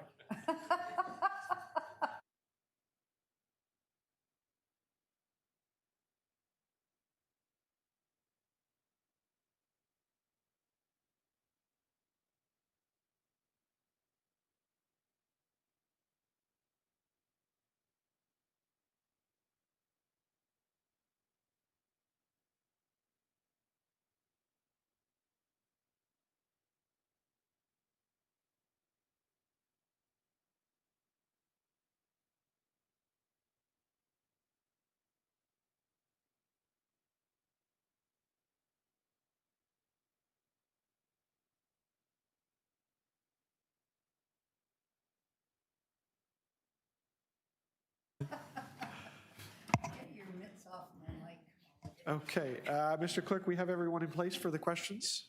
Yes, we do. Councillor Fletcher, questions of staff? Yes. Oh, you are controlling my mic. Oh, there we go. Okay. I'm just wondering, I just want a question for the in-camera, and not go in camera, but some of the conclusions or things, is the in-camera basically about the costing, or is it about how the costing got higher?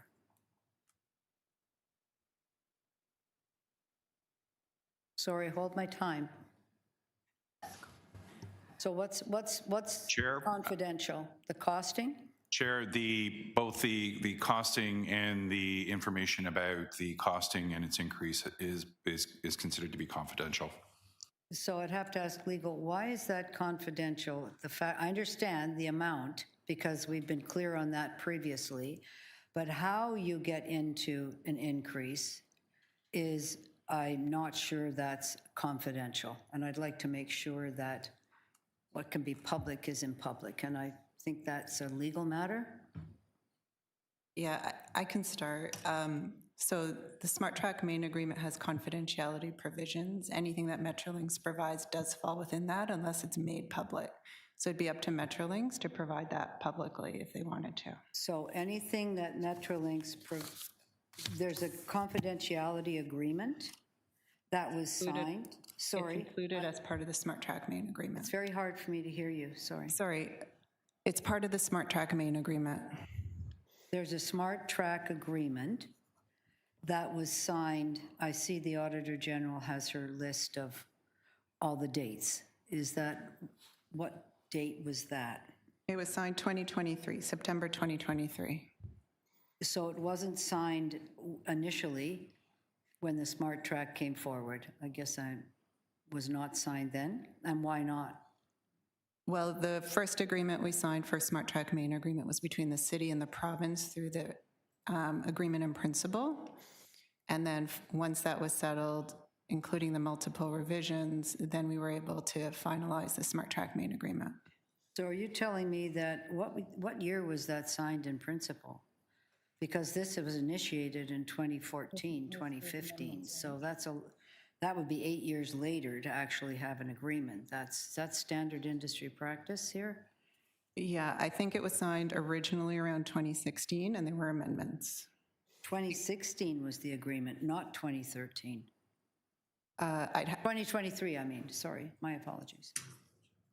Yeah, so 2016 was the original agreement in principle. There were amendments, including, for example, for the province to kick in some money as well. For the agreement in principle? That's right. And then the actual agreement was for 2023, you said? That one was between the city and Metrolinx, yeah. So it confirmed everything that was in the agreement in principle, and then it added some of the details. It added a clause for secrecy then, would you agree? It was confidentiality. So that the public wouldn't know certain things. I mean, it's one thing, what's typical in a clause is the cost, correct? Yes. But not typical as to why there might be an escalation. When we did the tunnel boring machine that got stuck, I think originally that those numbers may have been in camera. I'd just like to ask the Auditor General, what should be in camera and what should not? Having an agreement with Metrolinx that we can't say that the costs are, I understand we can't say what the escalated cost is, but why there might be escalated costs, isn't that a bit abnormal? That we can't know why? So through the chair, that's really a legal question in terms of what should be confidential, but just as a matter of principle, I think it would be reasonable in general to be able to have the reason for cost escalations be public, but in this case, there is a SmartTrack agreement with I didn't ask confidentiality about the provisions. SmartTrack, I'm asking just about a standard industry practice that you'd say you're agreeing to keep the numbers confidential. We've heard that quite a few times. But why there's such an escalation, and the percentage of escalation is quite high. Is that a confidential number? Through Chair, yes, it is. So we'll It is have to go on confidential. camera to deal with that. But I just want to go again over that because this is going to council, and we'll have to look at how did somebody sign something that kept absolutely everything secret? That's not how we operate. So what were the instructions for that? What month was that signed for that, 2023? September 2023. September 2023. And that had been negotiated. Was that signed by council, or was that approved by council, or was that signed between the city and Metrolinx? Who signed it? Chair, the SmartTrack main agreement was at the direction of council, and it was executed by the city. So the SmartTrack main agreement wasn't, My correction, by the deputy city manager at the time. so just to be clear, you're saying signed in September 2023, but it would have been, the SmartTrack would have been negotiated, the negotiations would have started prior to that, correct? Chair, that is correct. Through the chair, When? that's correct. When? Started in 2024. Well, it was Sorry, signed in 2021. 2023. Sorry, my correction, 2021. 2021, just let's clarify this, and then I'll stop. 2021, where the initiation for the agreement between the city and Metrolinx, it was finally executed, and council agreed to that in 2021? Sorry, Chair, I just want to get that clear. Chair, 2021, if I direction could from answer, council? Chair, through in 2021, EX 20.2 is when we received the direction to proceed with the advancing the SmartTrack program. Were you instructed to proceed to keep confidential information outside of costing? Chair, we negotiated the agreement with Metrolinx, and as part of that, there was a variety of different terms, and that also included the confidentiality agreement. Sorry. Need a second round? Yeah, second, yes, It's I do, okay. It's yes. just- anyone else with questions? Seeing none, second round. Go ahead, Councillor Fletcher. I'm just going to go back to that. So what would be standard within an agreement for confidential matters? This sounds like it might be unique according to the Auditor General. Yeah, I can start on that. So typically, if it's a procurement and they're commercial information, the parties agree to keep things confidential unless it's public or it becomes known otherwise. And so they identify what is commercially sensitive and keep that confidential. So it'd be up to the parties to decide what it can disclose and what it considers commercially confidential. So information on why there's going to be a cost overrun is considered commercially sensitive then? Is that right? Yeah, that would be what the parties would have to decide, and it sounds like in this case that is what Metrolinx decided. And was that in your parameters to negotiate that, commercial sensitivity, and not report back what would be public or not public? The negotiation with the commercial confidentiality came through discussions with the province. So the province directed Metrolinx, and they were involved in the discussions about what they considered to be confidential or not. As part of that discussion, we obviously indicated that there's a need for us to get information, but it was a decision by the province to say, no, there is a confidentiality agreement, and these are the provisions in that confidentiality agreement. So the province directed Metrolinx on certain things to maintain confidentiality. You didn't come back to City Council to get the same direction, the same instructions, did you?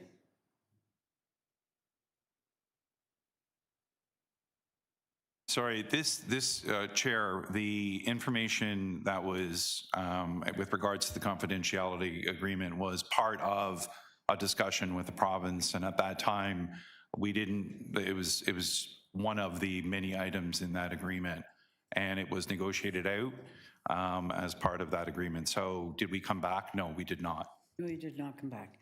And just for the auditor, for your timeline, which I very much appreciate, would you be able to redo your timeline to include some of this information that we're getting today? Do you feel that it covers the confidentiality agreement, the instructions by the province to keep things confidential, which might normally not be confidential?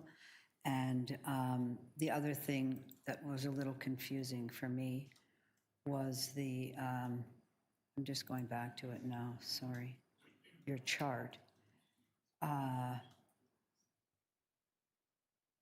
Sorry, your chart, which is, sounds like that was initiated in 2014 after the election based on an election promise for 22 stations. And I'm not sure that the reduction is clear. Where's that great work plan? Chronology of events. Yeah, I can't get it up here now. Sorry, Chair, I couldn't hear the question. Yeah, I'm just having trouble getting that chart up.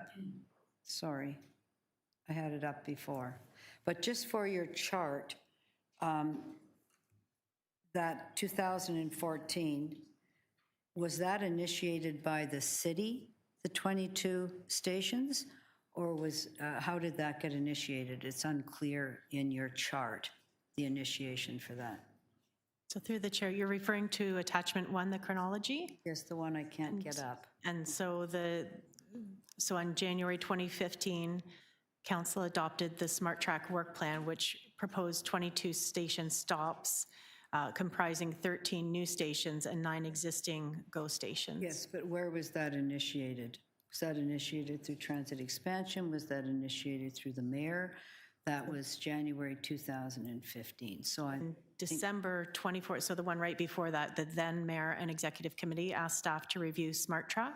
So it came from a mayor's letter. It came from the executive. It did not come from staff. Is that, I'm sorry, I can't Yes, get that up. from the then mayor and executive committee. Is that right there? And then city council directed the city manager in collaboration with the TTC and provincial government to provide an accelerated work plan for a review of the SmartTrack and regional express rail plans. So this was not a staff-initiated direction for transit? Correct. This came from the mayor and the executive of the day? And was there any budget associated with that? Was there a forecast in any way associated with the 22 stations? So through the chair, the chronology provides the reduction in scope that happened over a period of time, and it wasn't until the more detailed analysis was provided by staff that it went to, I believe it was 6 stations. Yes. That was decided. So we're through the time. Did you need more? Yep. Do you need another round? We do. With the committee's consent on another round? Camera. Yes? So Okay. just digging in here about the cost, in January 2015, there was no forecasted cost for 22 stations. Would I be correct? And anybody can answer So that. Through the chair, at the time, so in December 2014, City Council authorized $750,000 from the 2015 budget to conduct studies and analysis to review the SmartTrack plan. And that would include financial? I don't know if anybody's here. I don't think the Transit Expansion Office existed at that time. No, they were created much later. So at what point that $750K for a study came back in January and greenlit that, but where was a forecast of the amount of money that would cost the city? We usually say ballpark, or was that to come back in the 750? So through the chair, that came back later in terms of the analyses and deciding which stations. And so it wasn't until, so my understanding is, sorry, over to management. When was it?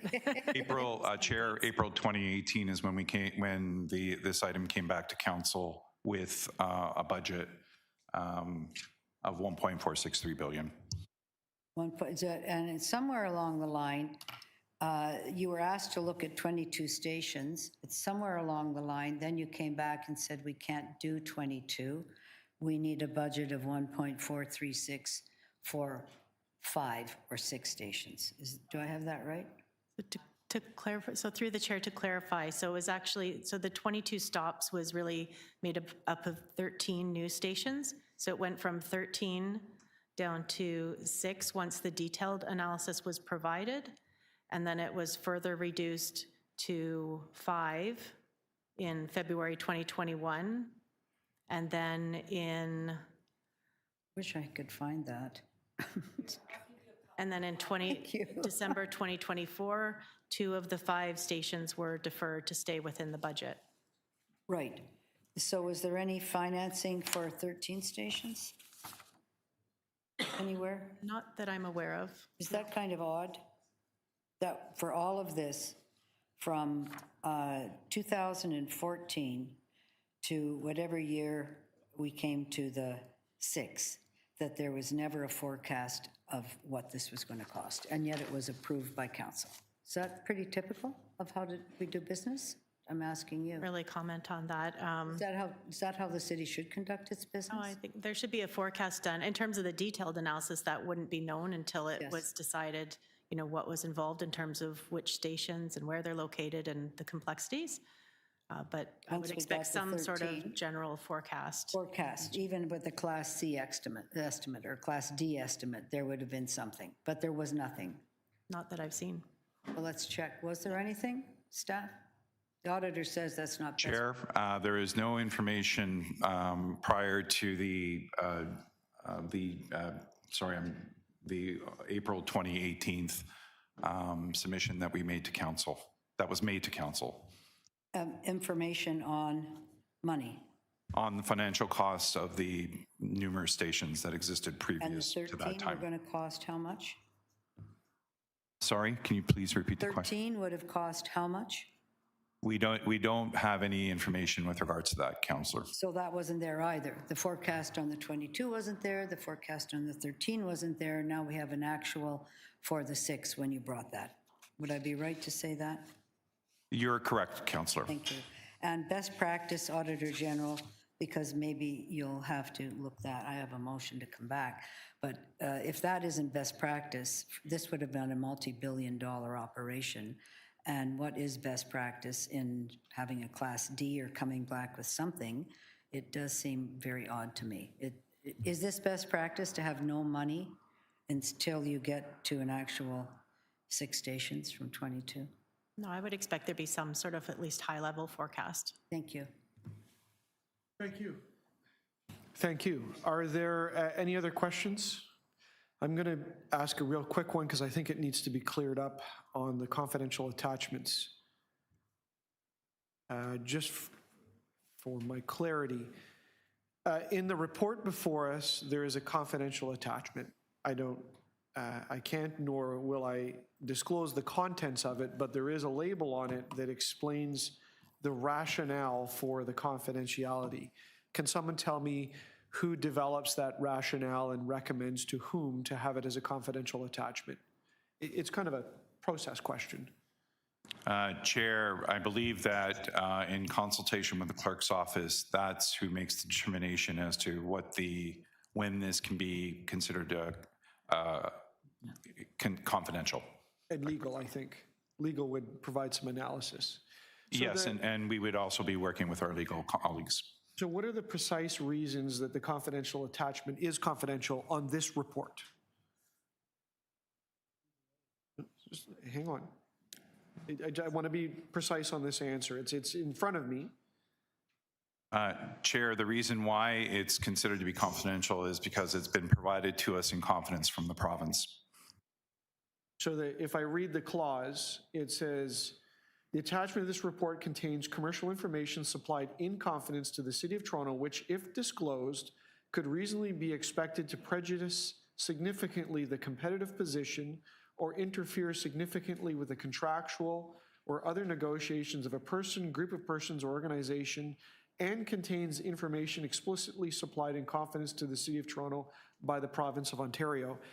And again, I want to be precise with my question. Is that 2 rationales in front of me, or is that 1? Because we see these all the time, but I don't always remember the wording of it.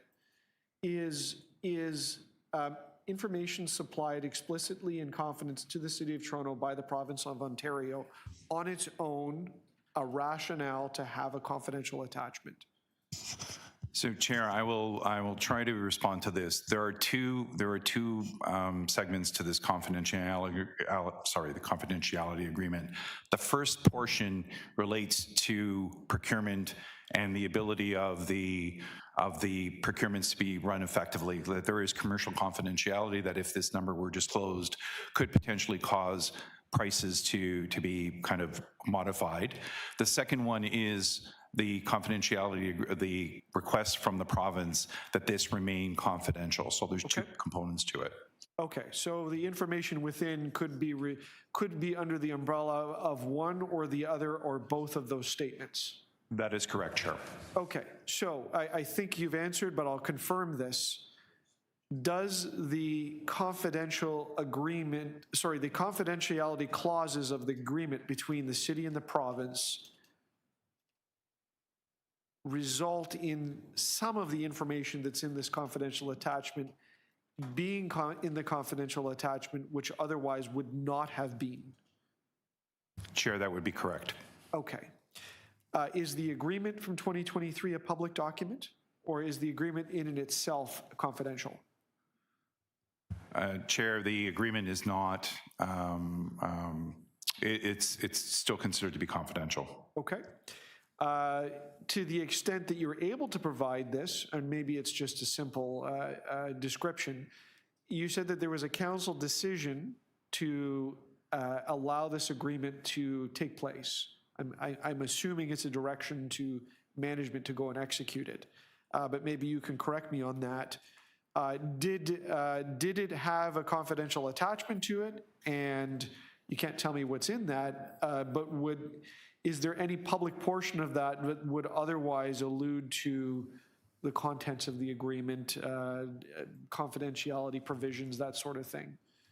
Chair, there was a term sheet that was provided to council that actually described the terms that could be disclosed publicly, and that's what council made their decision upon, was that term sheet.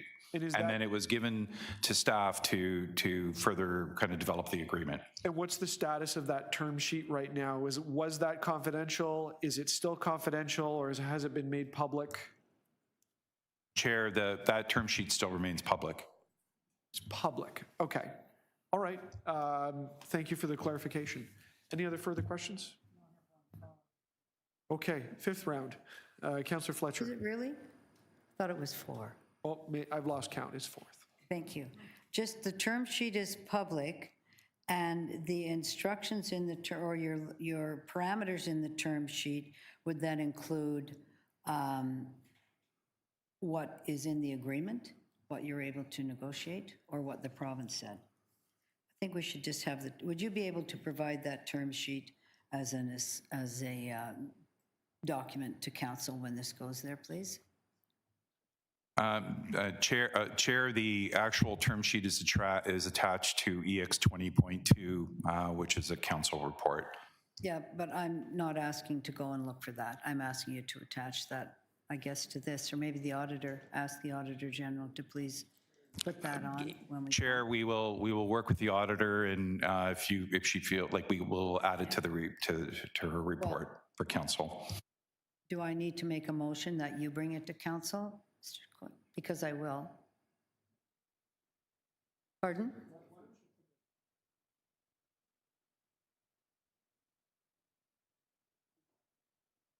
Yeah, so. Mr. Chair, like a motion to report directly to council with the information is in order. That's fine. Let's say include the term sheet from whatever it is. If you don't mind, Mr. Chair.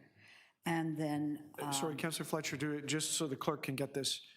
You want to amend the motion to include instruction to attach that term sheet? Yes, the term sheet from EX. I'm sorry, I can't remember EX. Whatever it is. Whatever it is. Okay. That term sheet's there. But you're reattaching a document that exists already instead of developing. Yes, rather than having to go and everybody look for it separately, which I don't think that's reasonable. Got it. Perhaps you don't, but I don't. Okay, then I'm very happy to go in camera on the actual confidential document. Okay. Yeah, Yes. I'll check. Anything else from the other members? So Councillor Fletcher has indicated questions in camera, so we will do that. And if you just give me a second, because the clerk's going to need to get me a motion, which he's helpfully prepared. So I'll go ahead and move that. That the Audit Committee recessed its public session to meet in closed session to consider the following. AU 11.3, update on the Auditor General's Office 2026 work plan related to City Council request for SmartTrack investigation, Ward All. Reason for confidentiality, the attachment to this report contains commercial information supplied in confidence to the City of Toronto, which, if disclosed, could reasonably be expected to prejudice significantly the competitive position or interfere significantly with the contractual or other negotiations of a person, group of persons, or organization, and contains information explicitly supplied in confidence to the City of Toronto by the Province of Ontario. All those in favor? Any opposed? That carries. We'll just take a moment to arrange the room, and the clerk will advise as soon as we're ready to go.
Members, we are now back in session, in public session, as that closed session has ended.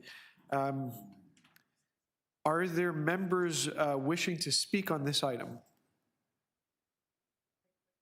Councillor Fletcher.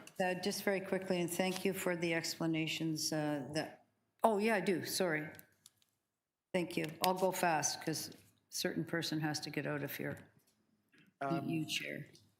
That just, we just report on the cost escalations, lack of the audit requirement, and whether ensured value for money and project delivery times and what requirements should be considered in the future. Because this has gone 22, 13, 6, now we're at 3.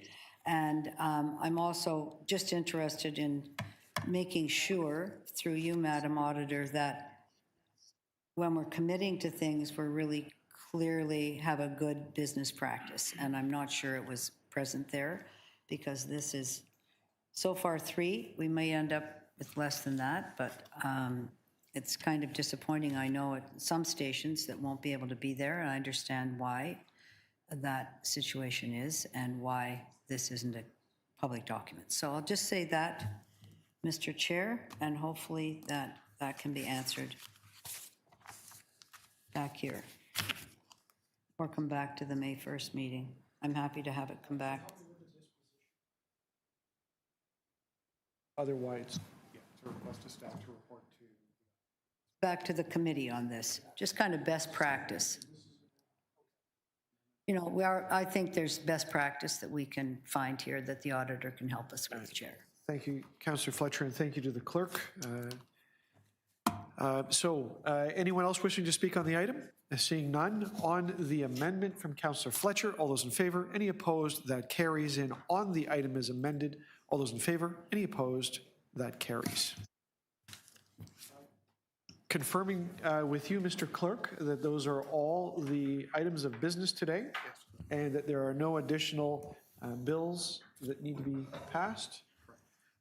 Therefore, the meeting is adjourned, and I do that with thanks to the members, Madam Auditor General, and to the city staff and everyone that attended today. Thank you. Thank you, Chair. Happy birthday.